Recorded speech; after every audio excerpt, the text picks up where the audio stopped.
The Galactic Conclave had 17 words for silence. Only one of them meant fear. Ambassador Kalen of the Vrithian Collective learned the difference the day he walked into the emergency session and found every seat already filled. Every species, every delegate, every voice that mattered in the known galaxy, and not a single one of them speaking. He took his seat beside Lyra, senior analyst for the Conclave Intelligence Directorate, and leaned close. "How long have they been like this?" he whispered. "Since the transmission arrived," she said, her iridescent eyes fixed on the central projection floating above the chamber floor. 3 hours. Kalen looked at the projection. It showed a star system, or what remained of one.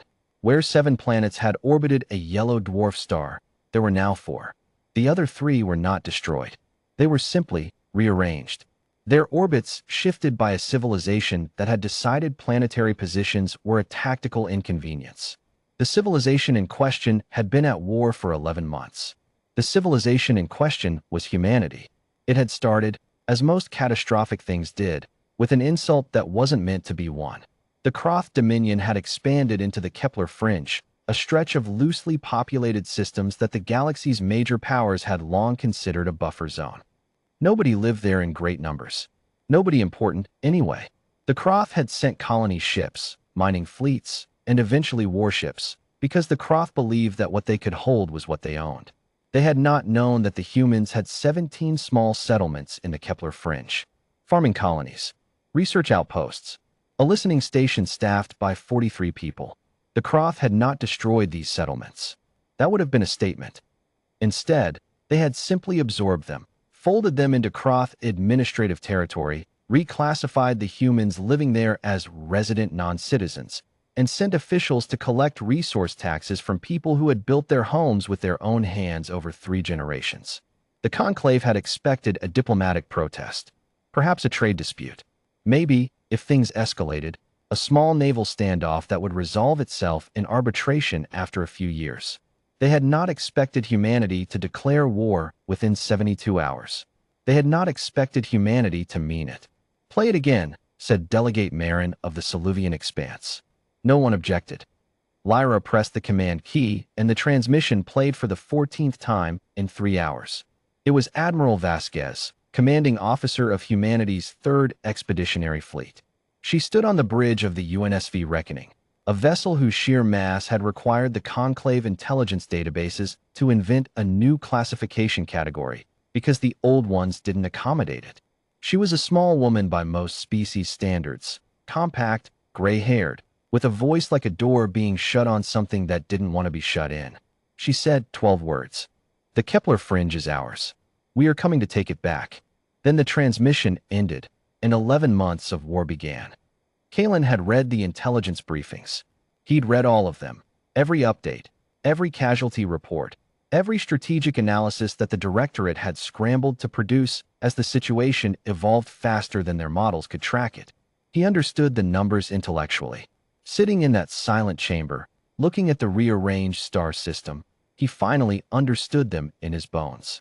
The Kroth Dominion had entered the conflict with the 4th largest military in the galaxy.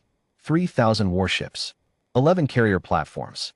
Defensive networks hardened over 2 centuries of intermittent border conflicts with species that had pushed and been pushed back in the slow rhythm that galactic politics usually maintained. Humanity had entered the conflict with something the Kroth had not correctly identified as a military at all. The Conclave's first analysts had classified human ships as heavy exploration and colonization vessels with defensive armament. This was technically accurate.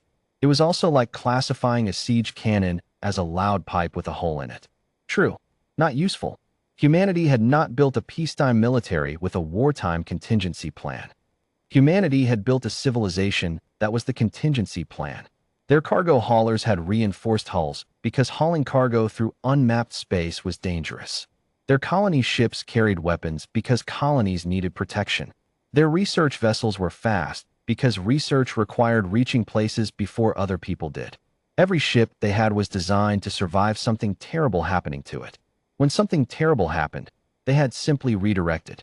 "The first engagement," Lyra said quietly, narrating for no one in particular because she needed to say it aloud to believe it, "was at Kepler Station 9. The Croth had a patrol fleet of 40 vessels. Standard formation. Standard doctrine. Kalen nodded. He knew this part. The humans sent 11 ships. Everyone watching assumed it was a suicide run. A statement gesture. They thought humanity was making a show of resistance before accepting terms. They weren't, Kalen said. They were not, Lyra agreed. They used the station's own gravity well. Drew the Croth patrol into a pursuit formation, then detonated 3 of their own ships, empty, automated, at the transit point. The debris field collapsed the Croth's tactical spacing.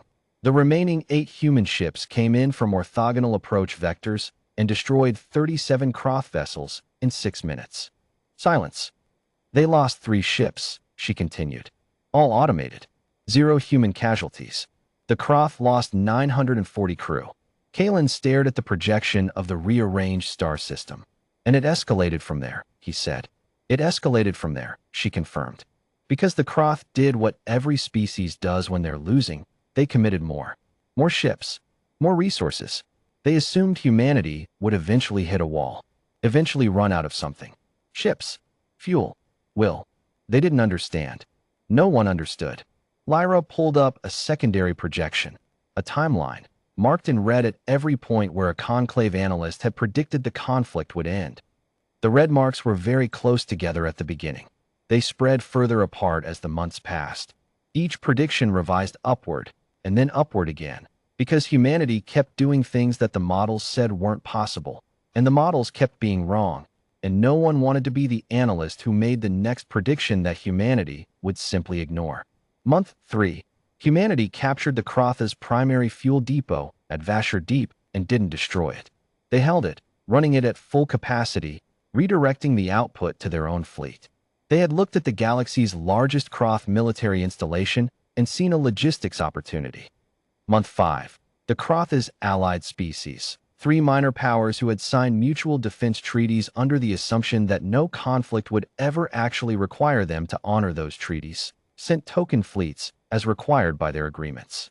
Humanity engaged all 3 simultaneously across separate theater fronts, won all 3 engagements within a week, then sent diplomatic communiques to each species explaining, in polite and specific terms, that their treaty obligations had been satisfied and they were welcome to go home now. All 3 did.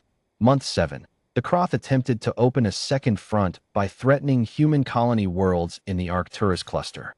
Humanity responded by doing something their war college would later classify as the Arcturus maneuver, a coordinated strike on 9 Croth command infrastructure targets, executed in a 6-hour window, that left the Croth's military leadership unable to communicate with their own fleets for 11 days.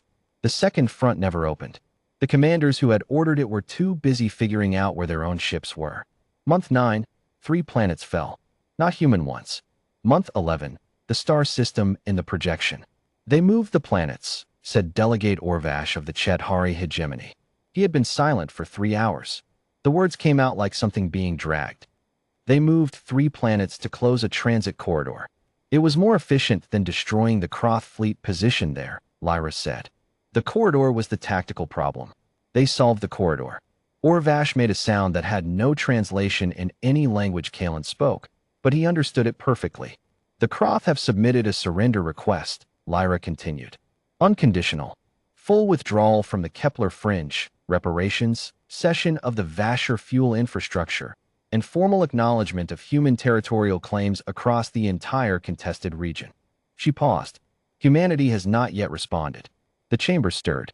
It was the first movement in hours. Not yet responded? Kalen asked. They're reviewing it. Lyra's voice was carefully neutral. Apparently, they want to ensure the terms are satisfactory. The silence that followed was different from the one before it. Before, the silence had been shock. Now it was something older, something more instinctive, the kind of quiet that falls over a forest when an apex predator moves through it. Kalen looked around the chamber. 17 species. Some of humanity's trading partners. Some of humanity's friends. None of humanity's enemies. Because humanity's enemies were either surrendering or no longer in a position to be enemies. Every delegate in the room had the same expression. Not hostility. Not hatred. Recalibration. They were all doing the same thing.